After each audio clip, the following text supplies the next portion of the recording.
Little Snow White was in the middle of winter, and snowflakes were falling from the sky like feathers. The queen was sitting sewing by her open window, whose frame was made of ebony, and as she sewed, watching the snowflakes fall, she poked her finger, and 3 drops of blood fell onto the snow. It was so pretty, this red blood on the white snow, that the queen said, "Oh, if only I had a child white as snow, red as blood, black as ebony."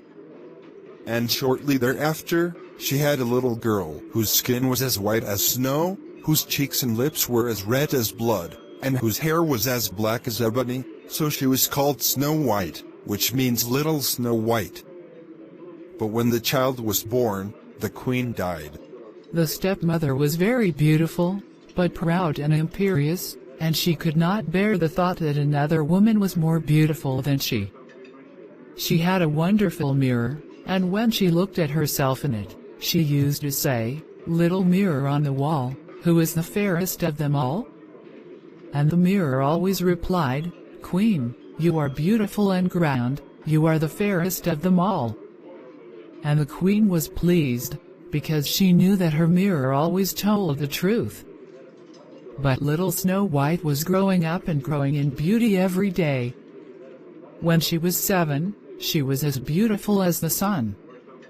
One day when the queen went to consult her magic mirror, it replied, "The queen, so beautiful and grand, you used to be the fairest in the land, but little Snow White, so fair to see, is now 1,000 times fairer than thee."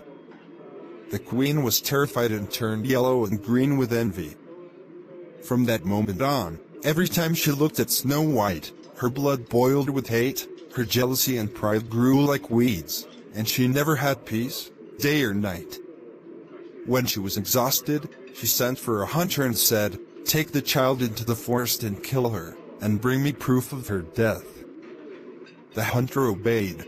He took Snow White into the forest, but when he drew his hunting knife to plunge it into her poor, innocent heart, she began to cry and said, "Good hunter, spare my life.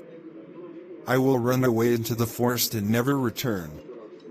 She was so lovely that the hunter had pity on her. "Run away then, poor child," he said, and Snow White escaped and hid. The hunter thought, "The wild beasts will soon eat her," but he felt as if a weight had been lifted off his heart, because he did not have to kill her himself. Just then, a young wild boar ran by, and the hunter caught and killed it and took part of its entrails to the queen as proof of Snow White's death. The cruel woman was joyful.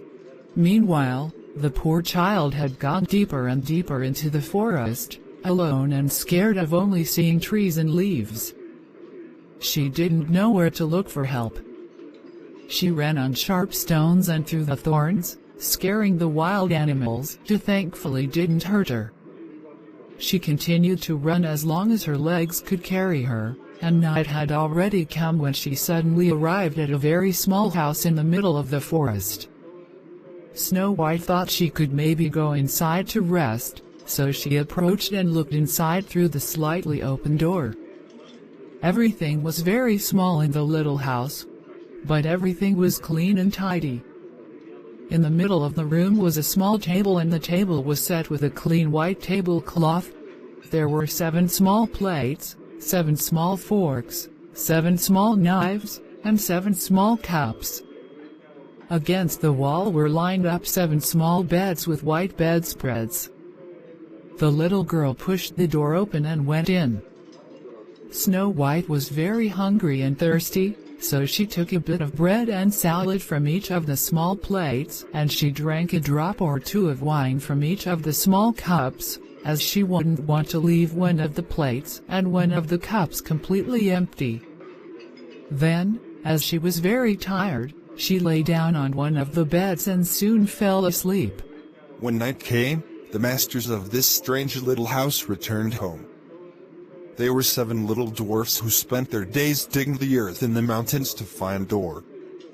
They lit their 7 little candles, and when the little house was filled with light, they saw that someone had entered their home, because things were not exactly as they had left them. The first little dwarf said, "Who sat on my little chair?"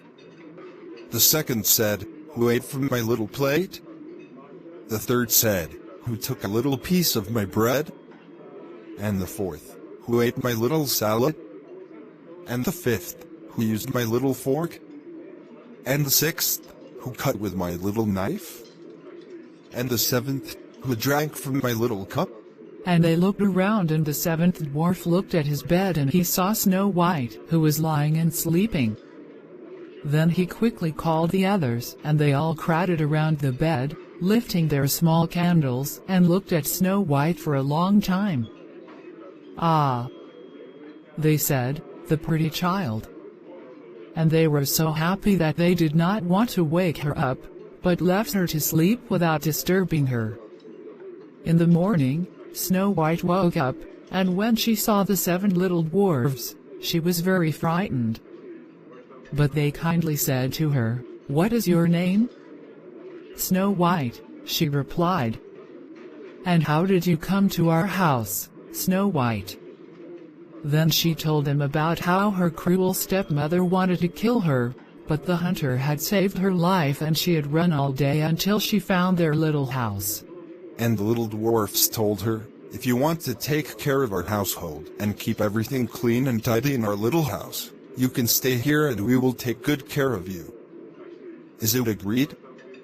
"Yes," replied Snow White, "I accept wholeheartedly."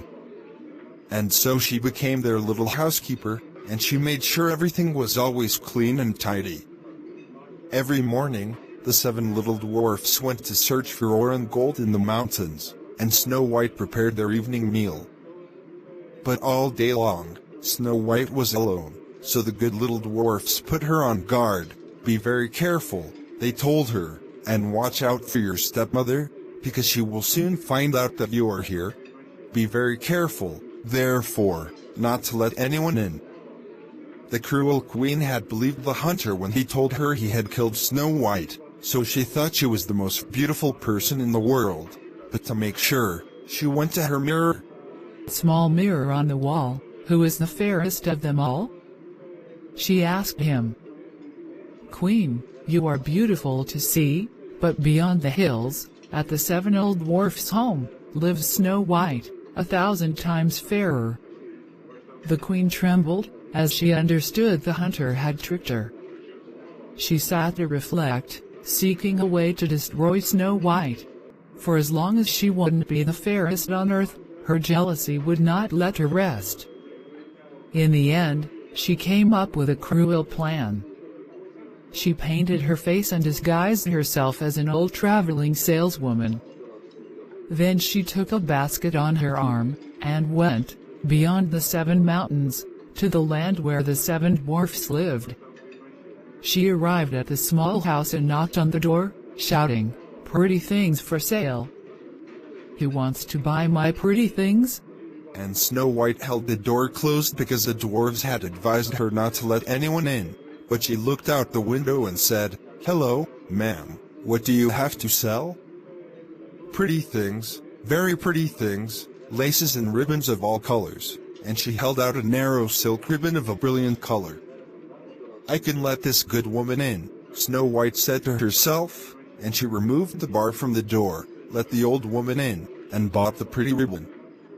"How poorly your dress is laced, my child," said the old woman. "Turn around and let me lace it properly with your new pretty ribbon."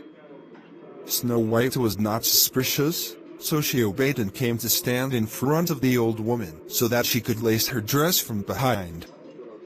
But the wicked stepmother tightened so quickly and so tightly that Snow White lost her breath and fell unconscious.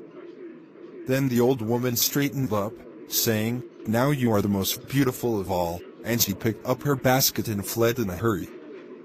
When evening arrived, the 7 little dwarfs returned home, but what was their pain in seeing their dear Snow White lying motionless on the ground.